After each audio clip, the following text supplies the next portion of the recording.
주님의 평화가 함께하기를 축복합니다.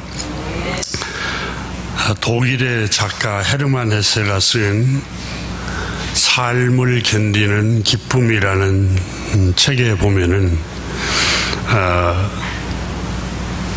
사람이 그 따뜻함과 그리고 온유함, 친절함, 그리고 인간적인 약함을 감쌀 수 있는 그런 너그러움, 그렇게 성장할 수 있는 것은 외로운 시간을 보내본 사람만이 할 수 있다 그랬습니다.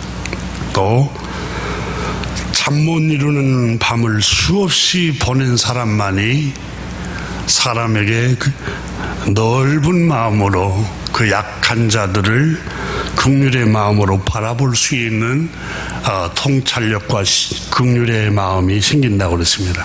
고난이 수많은 날 동안 잠 못 이루는 밤을 보내면서 불안과 두려움, 초조, 고통 속에서 보내온 사람만이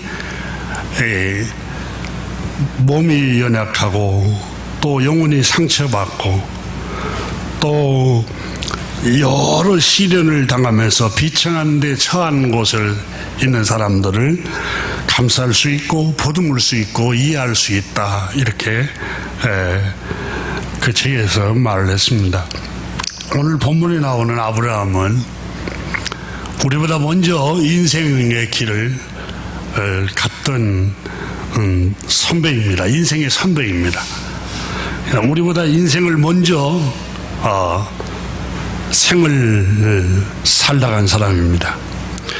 아브라함은 숱한 잠 못 이루는 밤을 보냈습니다. 우리가 창세기를 읽어보면 수많은 날 동안 자식 때문에 하나님 자녀를 달라고, 또 자식이 없어서 온갖 멸시를 받고 주변에 손가락질을 당하며, 또 사라라는 자기 사랑하는 아내가 낙담을 하고 또 우울해하고, 또 자녀가 없는 것 때문에 자기 여종에게까지 멸시를 당하는 수많은 날 동안 잠 못 이루는 밤을 보냈던 사람들입니다.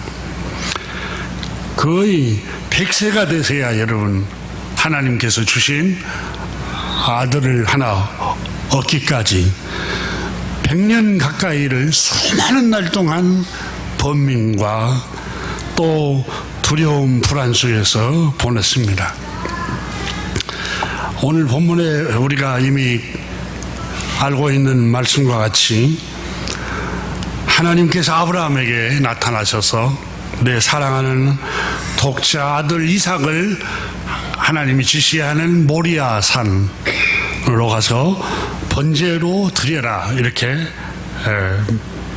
말씀하셨습니다. 그러자 아브라함은 아침 일찍 일어나 종들을 데리고 아들 이삭을 데리고, 그리고 장작과 불을 가지고 사흘길을 걸어갔습니다.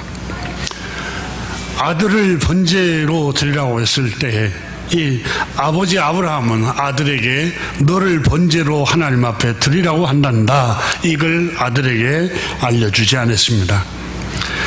3일길을 걸으면서 얼마나 많은 번민을 했을까, 그런 생각을 해봅니다. 얼마나 많은 두려움과 불안 속에서 사흘길을 이렇게 걸어갔을까. 100세 그렇게 고대하던 아들을 하나님이 주셨는데 그걸 번제물로 드리라고 하니 야속하기도 하고, 또 정말 이분이 정말 하나님 맞을까, 자비로우신 하나님인가, 이런 아마 의심도 있을 수도 있었을 텐데, 마침내 길을 가고 있는데 아들 이삭이 아버지, 불과 나무 장작은 있는데 제단에 올려놓을 번제의 제물은 어디에 있습니까? 그러니까 아브라함 아버지가 대답했습니다. 아들아, 번제할 어린 양은 하나님이 자기를 위하여 친히 준비하시리라. 이렇게 22장에서 말씀을 합니다. 오늘 성경에 7절에 이삭이 아버지 아브라함에게 묻습니다. 번제할 어린 양이 어디 있습니까? 8절에 아브라함이 내 아들아, 번제할 어린 양은 하나님이 자기를 위하여 친히 준비하시리라. 이렇게 아브라함이 대답을 했습니다. 아브라함은 하나님이 명령하신 그 장소에 모리아산에 도착해서 아들을 결박해서 번제단에 올려놓고 칼을 꺼냈을 때 주의 천사가 아브라함아 하고 불렀습니다. 그리고 그 아이에게 손을 대지 말라. 그 아이에게 아무 일도 행하지 말라. 내가 너의 마음을 알았다. 내 아들 내 독자까지도 내게 아끼지 아니하였으니 내가 이제야 하나님을 경외한 줄 알겠노라. 이렇게 12절에서 말씀합니다. 12절에 보면 내가 이제야 내가 하나님을 경외한 줄 아노라. 이렇게 말씀을 합니다. 그래서 13절에 보니까 아브라함이 눈을 들어 살펴본 즉 한 수양이 뒤에 있는데 뿔이 수풀에 걸려 있는지라 아브라함이 가서 그 수양을 가져다가 아들을 대신하여 번제로 드렸더라. 이렇게 기록하고 있습니다. 그리고 14절에서는 이 사건을 두고 아브라함이 그 땅 이름을 여호와 이레 이렇게 하였으므로 오늘날까지 사람들이 주님의 이름을 부르기를 여호와의 산에서 준비되다. 하나님은 준비하시는 분, 예비하시는 분이라 라고 사람들이 하나님을 그렇게 불렀더라 라고 말씀을 하고 있습니다. 16절부터서 18절에 보면은 주님께서 또 아브라함에게 맹세하여 말씀했습니다. 내가 내 독자로도 아끼지 아니하였은즉 17절에 내가 너에게 큰 복을 주고 너 씨로 크게 번성하여 하늘의 별과 같이 이렇게 복을 주겠다. 그리고 18절에 너의 씨로 너의 자녀로 너의 자식으로 말미암아 천하 만민이 복을 받을 것이다. 이렇게 말씀했습니다. 그러면 왜 하나님이 이렇게 너에게 복을 주겠다고 아브라함에게 말씀하시느냐? 18절에 이 사건을 아브라함에게 내 사랑하는 아들 독자 이삭을 바치라는 이 사건을 통해서 하나님께서 우리에게 말씀하고 있는 이 창세기 22장에서 주는 교훈이 크게 두 가지를 우리에게 주고 있습니다. 18절을 보십시오. 18절에 말씀하시기를 천하 만민이 복을 받으리니 왜냐하면 네가 나의 말을 준행하였습니다. 이게 핵심입니다. 그러니까 오늘 본문 말씀이 주는 두 가지 큰 교훈 가운데 하나는 하나님은 여호와 이레 하나님은 우리 앞날을 준비하시는 분이다. 두 번째는 하나님의 말씀에 순종하면 너의 자손들은 하나님께서 책임지겠다. 복을 주겠다. 이렇게 언약을 하고 있습니다. 먼저 오늘 본문 말씀에 보면은 하나님은 우리 앞날을 예비하시는 분, 준비하시는 분, 우리의 쓸 것을 공급하시고 다 예비하시는 분이라는 것을 창세기가 선포하고 있습니다. 우리가 우리보다 먼저 경험한 창조주 하나님이 누구시냐? 하나님은 어떤 분이시냐? 아브라함이 말하기를 하나님은 여호와 이레이십니다. 하나님 우리 앞날을 준비하시는 분이심을 나는 경험했습니다. 그 고백입니다. 창세기 1장의 창세기 기자는 하나님은 말씀으로 온 천하 만물을 창조 하나님입니다 라고 선포하고, 창세기 22장 요하서는 창세기 기자가 아브라함을 통해서 하나님은 우리 앞날을 미리 준비하고 예비하시는 분입니다, 이걸 온 인류에게 선포하고 있습니다. 오늘 본문 말씀에 1장 1절 우리가 지난 시간에 읽었습니다만, 창세기 22장 1절에 하나님이 아브라함을 시험하시려고 내 사랑하는 아들을 바치라고 합니다. 그러니까 아브라함의 마음 상태를 하나님께서 하나님을 경외하는 상태를 확인하시려고, 이 시험이라는 말은 어떤 유혹이 아닙니다. 다시 말하면 하나님은 전능하시기 때문에 아브라함 마음을 알고 있습니다. 아브라함의 믿음이 사실이고 확실하다는 사실을 확증하기 위해서 아브라함을 부르셔서 그의 사랑하는 아들을 제물로 바치라고 했던 것입니다. 그런데 13절에 보니까 아들을 분명히 1절 2절에서는 내 사랑하는 아들을 모리아 땅으로 가서 바치라고 했는데, 번제로 드리라고 했는데 이게 본심이 아니었어요. 13절에 보니까 분명히 2절에서는 여호와께서 이르시되 내 아들 내 사랑하는 독자 이삭을 데리고 모리아 땅으로 가서 내가 내게 일러준 산 거기서 그를 번제로 드리라, 이렇게 말씀하세요. 이게 본심이 아니에요. 하나님 본심이. 13절에 보니까 아브라함이 눈을 들어 살펴본즉 한 수양이 뒤에 있는데 뿔이 수풀에 걸려 있는지라 아브라함이 가서 그 수양을 가져다가 아들을 대신하여 번제로 드렸더라. 하나님께서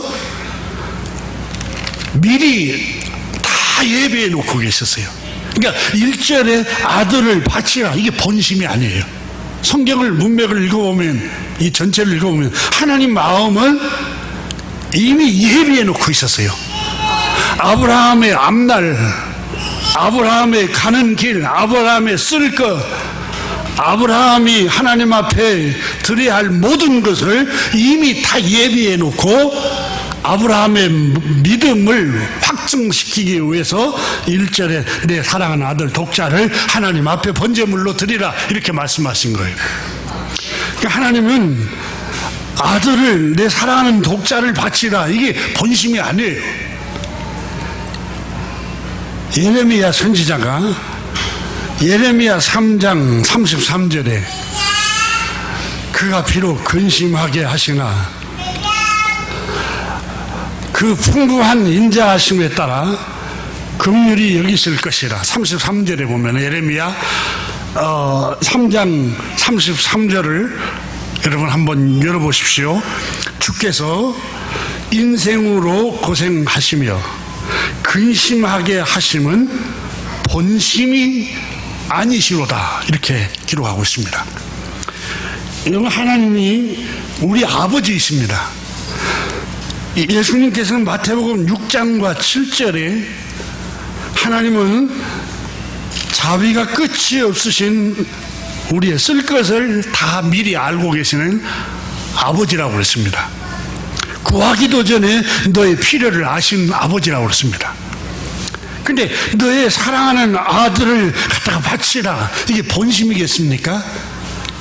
이게 하나님의 본래 마음이 아니라는 겁니다.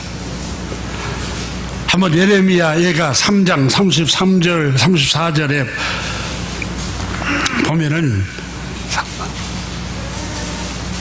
성경을 여러분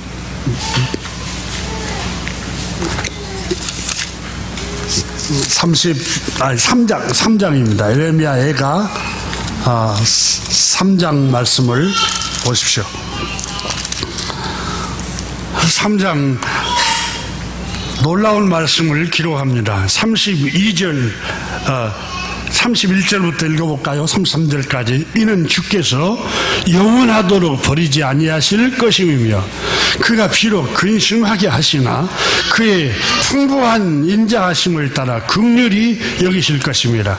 주께서 인생으로 고생하게 하시며 근심하게 하시면 본심이 아니시로다. 할렐루야. 이게 우리가 믿는 하나님 우리 아버지입니다.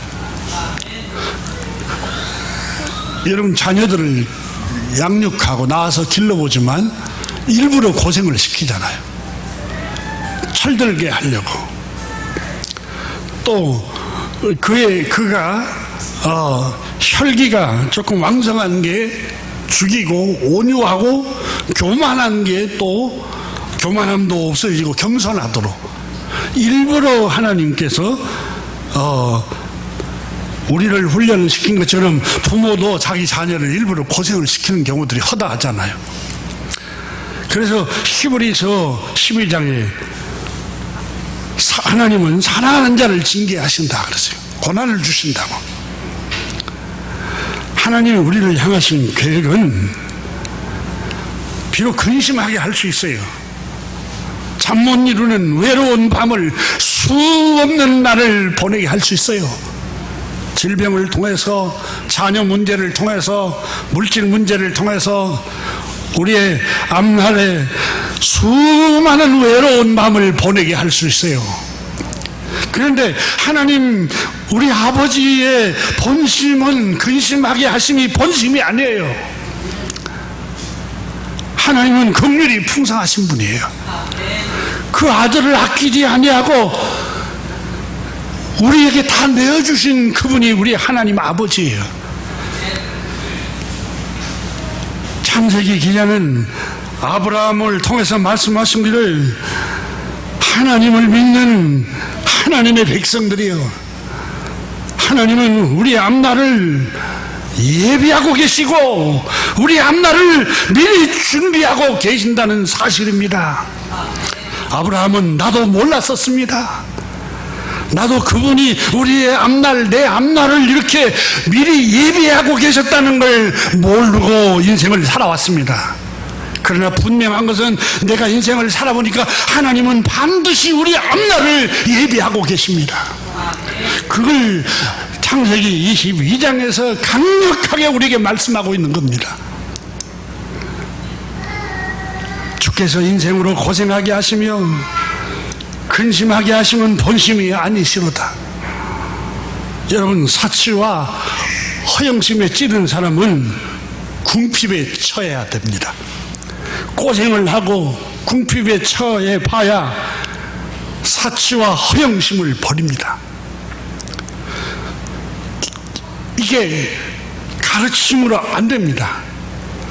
실제 삶 속에서 실패를 해보고 궁핍해보고 또 1달러 1,000원 때문에 생명이 왔다 갔다 해보고 누구한테 구걸해도 주지도 않고 비참한 삶을 살아보기도 하고 이래야 사람이 너무 사치하고 허영심에 찌든 것이 얼마나 하나님 앞에 교만한 일인지, 이런 것들이 여러분 인생으로 하여금 고생하게 하고 하나님이 철저한 궁핍과 가난을 거쳐야만이 하나님이 주신 은혜를 알게 된다는 것 사실입니다. 주께서 인생으로 고생하게 하고 근심하게 하는 게 본심이 아닌데 아브라함으로 하여금 100세에 가까이 될 때까지 수많은 밤, 잠 못 이루는 밤을 보내게 하고 외로운 밤을 보내게 하고 자식 문제 때문에, 가정 문제 때문에 갈등을 일으키게 하고, 그래 하나님 우리 아브라함이 선포합니다. 여호와 이래 하나님은 나의 앞날을 예비하고 계셨습니다. 그런데 나는 그걸 또 모르고 근심하고 염려하고 두려워하고 전전긍긍하고 불안해하고 이런 수많은 날 동안 이런 믿음 없이 보냈습니다라고 고백하고 있는 겁니다. 복음 찬송 중에 함께 우리 좋아했던 찬양, 너희를 향한 나의 생각은 재앙이 아니요 곧 평안이니 너희 장래의 소망을 주려 하는 생각이라. 하나님이 우리에게 주신 것은 두려워하는 마음 아니요 오직 능력과 사랑 근신하는 마음이니 두려워 말라 내가 너와 함께 함이라. 놀라지 말라 나는 내 하나님이 됨이라. 내가 너를 굳세게 하리라. 하나님이 우리에게 주신 마음은 두려운 마음이 아닌데 수많은 날 동안 잠 못 이룬 날들을 보내면서 신음하고 흐느끼고 압박을 받고 외로운 밤을 우리가 보냈지 않습니까? 근데 하나님이 우리에게 주신 본심이 아니에요. 우리를 다듬기 위한 그 거룩하신 전능하신 조각가이신 주님께서 우리의 혈기를 다듬고 우리의 교만한 모난 부분을 다듬고 우리의 허영심 그 부분을 다듬고 이기적이고 악한 생각에 모난 그 부분을 다 쪼아서 다듬기 위해서 하나님이 우리에게 때로는 근심도 주시고 때로는 하나님이 실패하게도 하시고 때로는 하나님께서 우리에게 불안한 날을 보내게도 하시고 그러나 하나님 우리에게 향하신 놀라운 계획은 여러분 우리 앞날을 이미 예비하고 계시는 여호와 이레 이렇게 아브라함이 우리에게 선포하고 있는 겁니다. 우리가 살아보지만 인생을 더 많이 산 선배분들은 다 경험하지 않습니까? 이렇게 인도하시려고 하나님 그 젊은 날 이렇게 많은 수많은 잠 못 이루는 밤을 주셨구나 이렇게 여러분 고백하지 않습니까? 성경에도 기록되어 있습니다.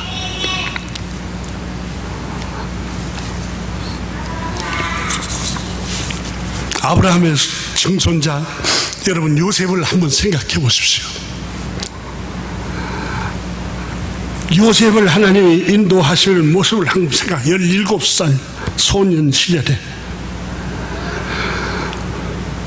하나님은 미리 요셉의 앞날을 준비하고 예비하신 하나님이셨습니다. 그게 요셉만이 아니라 요셉이 믿는 하나님의 자녀들을 그렇게 예비하신다는 사실입니다. 요셉도 처음에는 깨닫지 못했습니다. 형들이 자기를 미워했습니다. 시기했습니다. 증오했습니다. 형들에게 도시락을 가지고 왔는데 구덩이에 쳐 넣어버렸습니다. 요셉이 울며 살려달라고 애원했습니다. 형님들 살려달라고. 창세기 42장 21절에 형들이 가뭄을 흉년이 만나서 가족이 다 굶게 생겨서 애굽으로 양식을 사러 와서 총리가 되어 있던 요셉이 형들의 마음을 조금씩 시험해 볼 때 그 형들인 자기 동생이 요셉이 총리라는 걸 모르고 두려워 떨고 있었습니다. 그리고 그들이 흉년 때 자기가 자기들 자루에 도둑질한 물건들이 들어있어서 이걸 애굽의 관리와 총리가 알면 우리는 감옥에 가고 죽임을 당할 수 있다는 사실을 알고 두려움에 떨고 있었습니다. 그때 형들이 지난날 자기들이 지었던 죄를 생각합니다.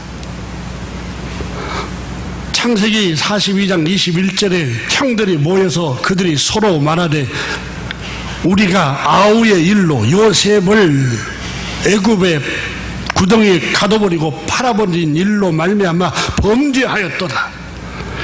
그가 우리에게 애걸할 때 그 마음의 괴로움을 보고도 듣지도 아니하였으므로 이 괴로움이 우리에게 임하였도다. 너무너무 불안하고 두렵고 고통스러운 날들이 오니까 지난날의 죄를 반성하게 됩니다. 형들은 요셉이 구덩이에 던짐을 당했을 때 동생 요셉이 울며 형님 제발 살려주세요. 나 노예로 팔지 마세요. 제발 용서해 주세요. 가차없이 미디안 상인에게 은 20을 받고 자기 동생을 노예로 팔아 먹어버립니다. 요셉이 얼마나 17살 소년 나이에 울며 애원하며 옷이 젖도록 수많은 날 동안 울었을까요? 저는 요셉 얘기를 읽고 원고를 쓰면서도 너무너무 많이 울며 시간을 보냈을 것 같은 생각이 들었습니다. 훗날 창세기 45장에 보면은 하나님께서 요셉의 앞날을 다 예비해 놓았음을 기록을 하고 있습니다. 요셉은 애굽의 노예로 팔려갔습니다. 그리고 바로 왕의 관리인 보디발 집에 가정 종무를 맡아서 충성스럽게 일을 합니다. 그런데 어느 날 그 보디발의 젊은 부인이 유혹을 합니다. 끝까지 말씀대로 순결을 지키고 정절을 지켰는데 성폭행범으로 누명을 씌워버립니다. 내가 하지도 않는 일을 내가 했다고 하니까 요셉이 얼마나 억울했을까요? 여러분, 사람이 심리학에 보면 억울한 일을 당하면 죽고 싶답니다. 근데 억울한 일을 당했어요. 형들에게 팔려온 것도 서럽고 슬프고, 그런데 또 충성스럽게 사장님의 일을, 주인이 맡긴 일을 충성스럽게 했는데 성폭행범으로 몰아버리고 감옥에 갇히죠. 지하 감옥에 갇혔을 때 외로운 밤을 보내고 잠 못 이루는 밤을 보낼 때 거기서 얼마나 울었을까? 얼마나 많이 하나님 앞에 하나님 계십니까? 하나님, 나는 왜 이렇게 억울한 일만 당합니까? 하나님은 놀라운 계획을 갖고 계셨습니다. 그 보디발 집에서 가정 종무 일을 맡던 요셉이 갇힌 그 지하 감옥은 바로 왕의 술 맡은 관원과 떡 굽는 관원이 어떤 일로 인해서 그 감옥에 갇히게 됐어요. 그 두 사람이 꿈을 꿨어요. 그 꿈을 다 해몽해 줬는데 그대로 꿈이 다 맞았어요. 그리고 술 맡은 관원이 자기 오해가 풀려서 자유를 얻고 해방이 되자 다시 복귀를 했어요. 바로 왕의 술 맡은 관원으로 다시 복귀를 하러 갈 때 요셉이 부탁했어요.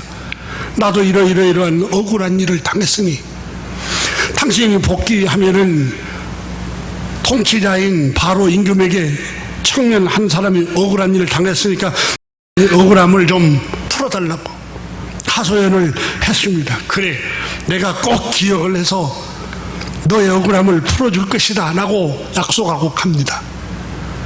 웬걸요? 자기가 위기가 직면했을 때, 두려울 때는 꿈을 해몽해달라고 했고, 그리고 꿈을 다 해몽을 해줘서 그대로 되니까 편안해지니까 어려울 때 도왔던 요셉을 까마득히 잊어먹어 부릅니다. 창세기가 3년을 잊어먹었다고 그래서 3년을. 근데 언제 술 맡은 관은 이분이 요셉 청년을 기억합니까? 근데 이 3년 동안 요셉이 그 감옥에 갇혀서 여러분 어떤 날을 보냈을까요? 얼마나 많이 하나님께 기도를 했을까요? 하나님께서는 요셉을 애굽의 총리로 세우기 위해서 노예로 팔리게 하고 누명을 쓰게 해서 감옥에 갇히게 하고 또 바로 왕이 꿈을 꿉니다. 살찌고 아름다운 암소 7마리가 강가에서 풀을 뜯고 있는데 뒤에서 흉하고 파리한 암소 7마리 암소가 이 살찐 암소를 아주 파리한 배싹 마른 소가 7마리가 와서 잡아먹어 버립니다. 그 꿈을 꿉니다. 그리고 이 한 줄기의 무성하고 충실한 곡식 이삭이 7개가 이렇게 피어났던디 나중에 가늘고 마른 이삭이 나오더니 그 7개를 다 먹어버립니다. 그 꿈을 꾸고 바로 임금이 불안해서 잠을 못 잡니다. 나라에 큰 재앙이 닥칠 것 같은 불안감이 쏟습니다. 그래서 술객들과 박사들을 다 모아서 꿈을 해몽해라고 하니 한 사람도 꿈을 해몽을 못합니다. 그러니까 바로 왕이 화가 나서 이 꿈을 해몽을 못하면 너희들은 살아남지 못할 것이다. 위기에 닥치니까 술 맡은 관원이 정신이 바짝 들면서 3년 전에 자기 꿈을 해몽했던 요셉을 생각합니다. 그래서 바로 임금에게 곧장 가서 임금님, 제가 그때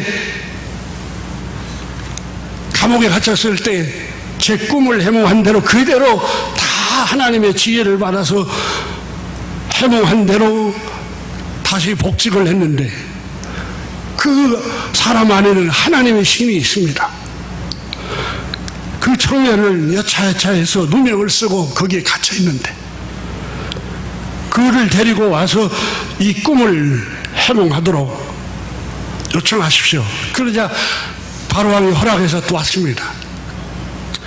임금님, 내가 이 꿈을 해몽하는 게 아닙니다. 하나님이 주신 지혜입니다.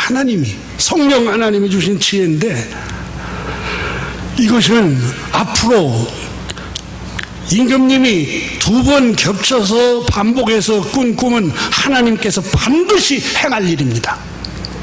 그런데 처음에 살찌고 아주 충실한 7마리 암소는 7년간 큰 풍년이 들고 그 위에 파리한 암소가 잡아먹은 것은 7년 기근과 흉년이 와서 사람들이 굶어 죽을 위기가 온다는 겁니다. 그래서 임금님께서 지혜 있고 지식이 있는 사람을 지도자로 세우십시오. 그래서 나라의 백성들이 이 흉년을 잘 넘기고 풍년 때에 전략을 잘해서 백성들이 편안하게 살도록 하십시오. 이렇게 보니까 아니 너만큼 해안이 있고 지혜가 있고 지식이 있는 자가 누구겠냐, 너가 해라 하면서 총리로 임명을 하죠. 그때 형들이 가나안 땅에 흉년이 들어서 양식을 사러 왔죠. 요셉이 자기 형들이 양식을 사러 온 걸 보았습니다. 무릎을 다 꿇고 양식을 달라고 요청을 합니다. 요셉이 형들을 보면서 눈물이 앞을 가려서 잠시만 기다리시오 하고 방으로 가고 실컷 울고 다시 왔다고 창세기 기록합니다. 여러분 생각해보세요. 요셉이 무슨 생각을 했을까요? 창세기 45장에 형님들 이리 가까이 오십시오. 형들이 깜짝 놀랍니다. 나는 당신들이 애굽의 종으로 노예로 판 동생 요셉입니다. 의안이 벙벙하고 사시나무 떨듯이 두려워서 형들이 떨고 있습니다. 그때 요셉이 말합니다. 당신들이 나를 이곳에 팔았다고 해서 불안해하지 마소서. 한탄하지 마소서.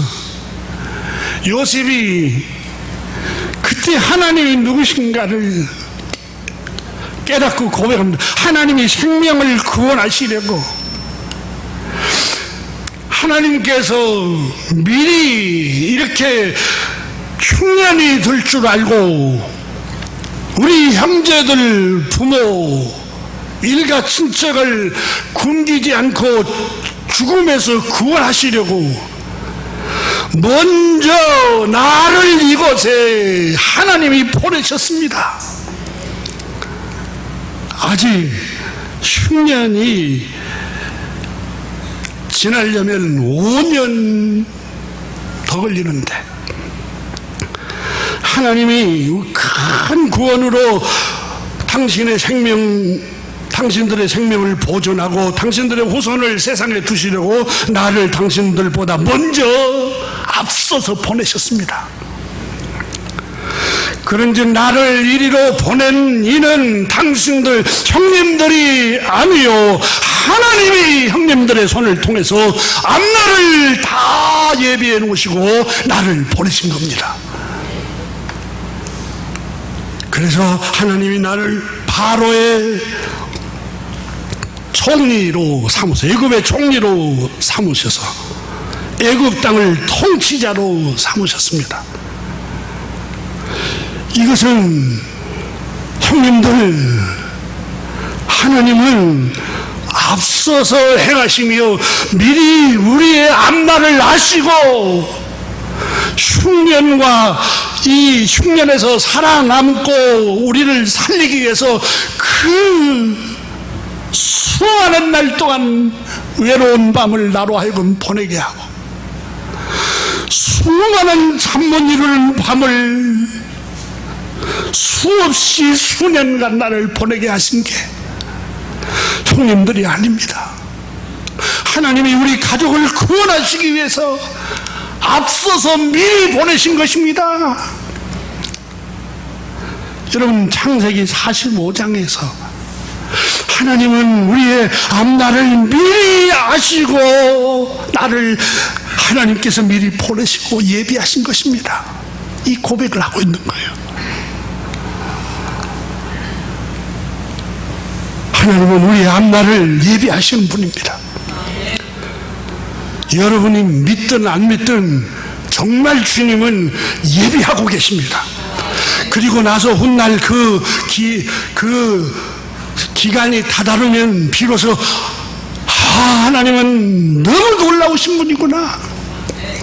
당시에는 징계가 슬퍼 보이고 원망스럽고 우울하고 낙심되고 자포자기 할 그런 처절한 시간을 보냈는데 하나님이 이 예비하시고 계셨구나. 이 좋은 날을. 여러분 신명기 1장에서도 모세라는 위대한 하나님의 사람 아브라함의 자손 중에 모세를 하나님이 지도자로 세우시잖아요. 그리고 40년간 저 광야의 길을 건너서 애굽 땅 종되었던 곳에서 인도하여서 모압 땅 평지에 모아놓고 자기가 죽기 직전에 설교를 합니다. 그리고 이렇게 말합니다. 이스라엘아, 우리 하나님 창조주 하나님께서 말씀하신 대로 저 종된 애굽 땅에서 그곳을 떠나서 우리가 이 무서운 위험한 광야를 지나서 아모리 사람의 산지 가는 길을 따라서 가데스 바네아까지 우리가 왔도다. 보아라, 주 너희 하나님이 주신 땅이 너희 앞에 있다. 저 요단 건너편에. 하나님이 말씀하신 대로 올라가서 우리가 그 땅을 차지하자. 두려워하지 말고 겁내지 말아라. 너희가 불안해할 때 내가 12 정탐꾼을 보내서 어떤 길로 가야 안전하고 어떤 길이 험하고 그것을 다 조사해서 12지파에서 뽑아가지고 보냈다. 그리고 그 사람들이 그 산지를 탐험하고 돌아왔다. 그리고 그 땅에서 열리는 열매를 메고 와서 모세여, 주님께서 우리에게 주신다고 약속한 저 가나안과 젖과 꿀이 흐르는 땅은 정말 풍요로운 땅입니다. 기름진 땅입니다. 이렇게 보고를 하였다. 그러나 너희는 그 말씀을 듣고도 두려워서 주저주저하고 올라가지 않으려고 했다. 너희는 장막에서 서로서로 원망하며 불안해하면서 차라리 애굽 땅에서 우리가 죽었으면 좋았을 텐데 왜 이렇게 불안하게 저 땅으로 올라가자고 하나님이 우리를 모세를 통해서 인도했을까? 그 사람들은 우리보다 힘이 훨씬 더 세고 성읍도 크고 성벽으로, 높은 성벽으로 둘러싸여 있고 거기에는 거인들이 안악 자손들이 산다고 하는데 어떻게 우리가 그 땅을 정복할 수 있을까? 그때에 내가 너에게 말하기를, 모세가 말합니다. 그들을 두려워하지도 말고 불안해하지 말고 하나님의 약속의 말씀을 믿으라, 이렇게 말했지 않았더냐? 하나님께서 애굽 땅에서 너희를 이끌어내신 것과 같이 이제도 너희를 대신하여 싸우실 것이다. 또한 아버지가 아들을 품에 안고 간 것처럼 하나님께서 이 광야 40년 동안 이스라엘 백성들, 너희들 신발도 신지도 않고 양식도 재배하지도, 곡식을 재배하지도 않는 땅에서 40년간 하나님이 너희를 살리시고 돌보시지 않았더냐? 너희가 경험했지 않았더냐? 그럼에도 불구하고 너희가 불안해하고 두려워하는구나. 그리고 신명기 1장 33절에 이렇게 모세가 설교합니다. 주님께서는 너희가 진칠 곳을, 거처를 찾아주시고 너희에 앞서서 인도하여 주셨는데도, 너희가 갈 길을 보여주시려고 밤에는 불기둥으로 낮에는 구름기둥으로 인도하여 주셨는데도 너희는 아직도 주 너희 하나님을 믿지 않고 있으니 한탄스럽구나. 하나님은 앞서서 행하시는 분이란다. 신명기 1장 33절에 모세도 하나님은 우리의 앞날을 앞서서 예비하고 계시며 앞서서 우리의 길을 찾고 계시며 행하고 계신다는 것을 모세도 증언했습니다. 아브라함도, 요셉도, 모세도 증언하고 있습니다. 누가복음 12장에도 말씀이 육신이 되어 오신 영광의 하나님, 우리 주 예수 그리스도께서 배와 그물을 버리고 예수님을 쫓았습니다. 직업을 버리고 갈릴리 앞바다에서 배로 수많은 고기를 잡아서 돈벌이를 했는데 그걸 다 버리고 예수님을 따르자 생계가 막막했을 것입니다. 그때 제자들은 두려웠고 불안해하고 물질적인 궁핍과 쓸 것이 없으니까 아마 궁핍했을지도 모릅니다. 그때 예수님 말씀하셨습니다. 누가복음 12장 22절에 또 제자들에게 이르되 그러므로 내가 너에게 이르노니 너의 목숨을 위하여 무엇을 먹을까 몸을 위하여 무엇을 입을까 염려하지 말라. 목숨이 음식보다 중하고 몸이 의복보다 중하니라.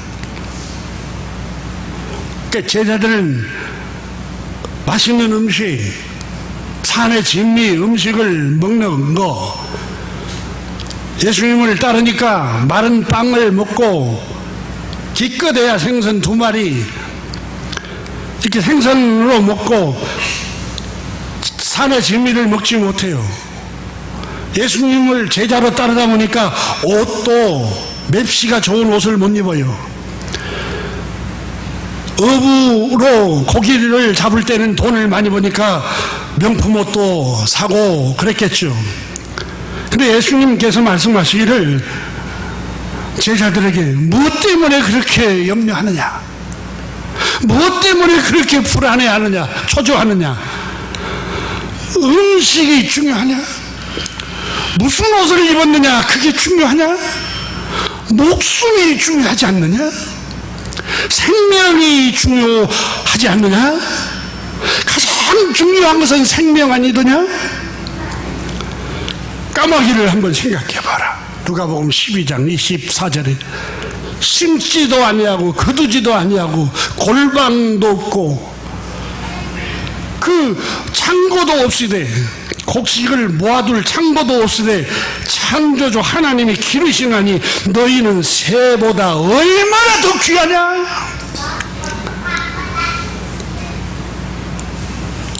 하나님이 너희 아버지이심을 왜 믿지 못하느냐. 새들도 먹이시는데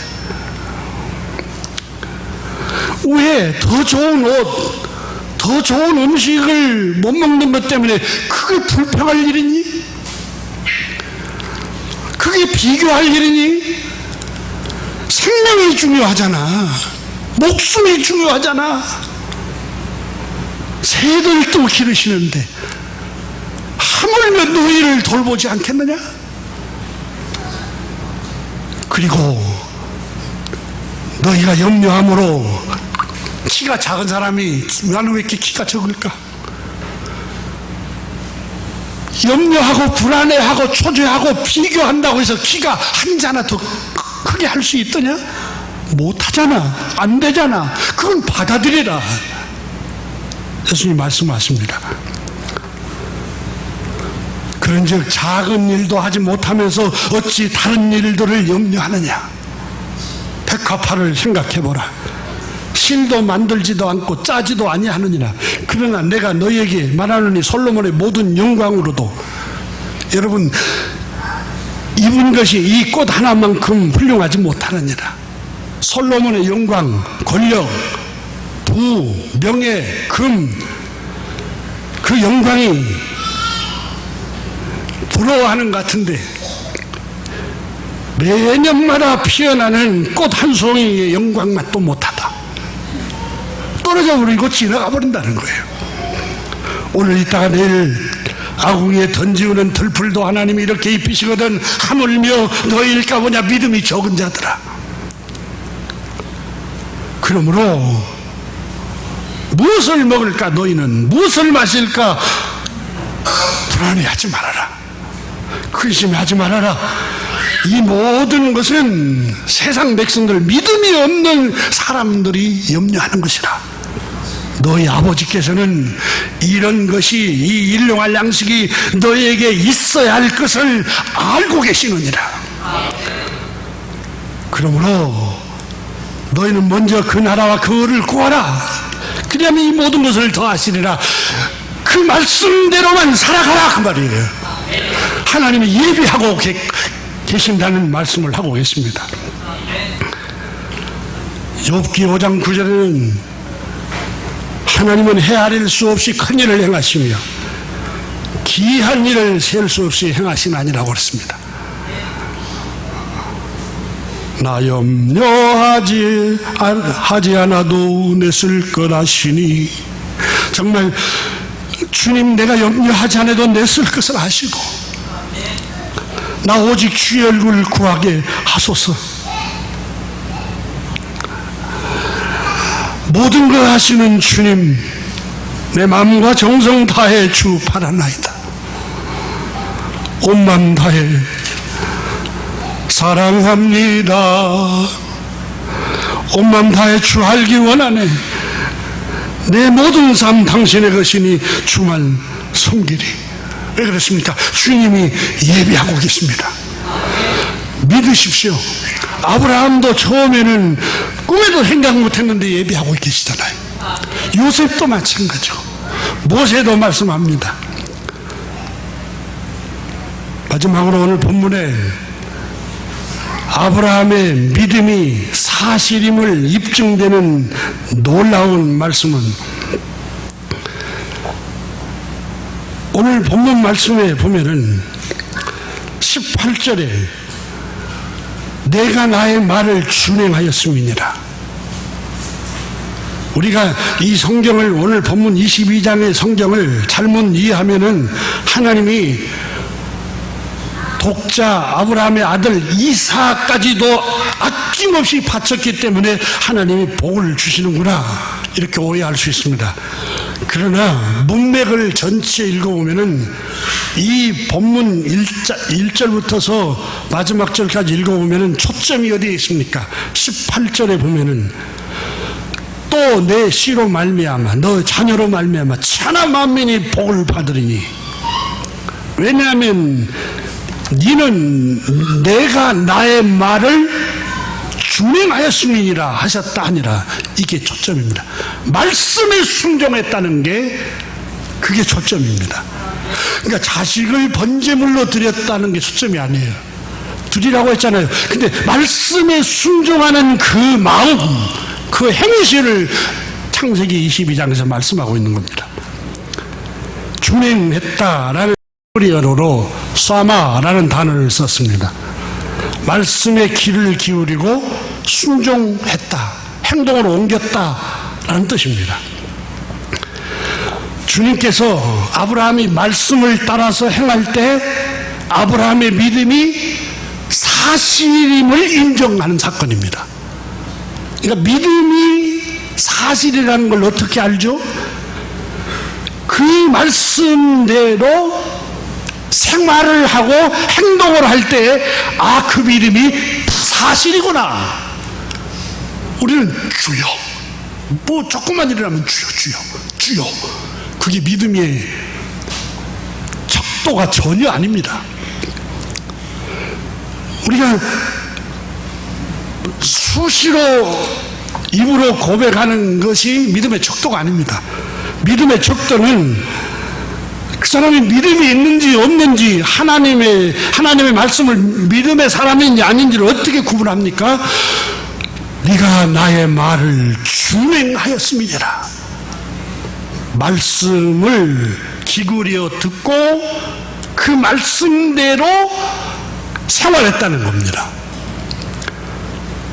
단순히 내 아들 독자를 아끼지 아니하고 바쳤으니 이것만 강조해서 거짓 선지자들은 헌금을 걷기도 합니다.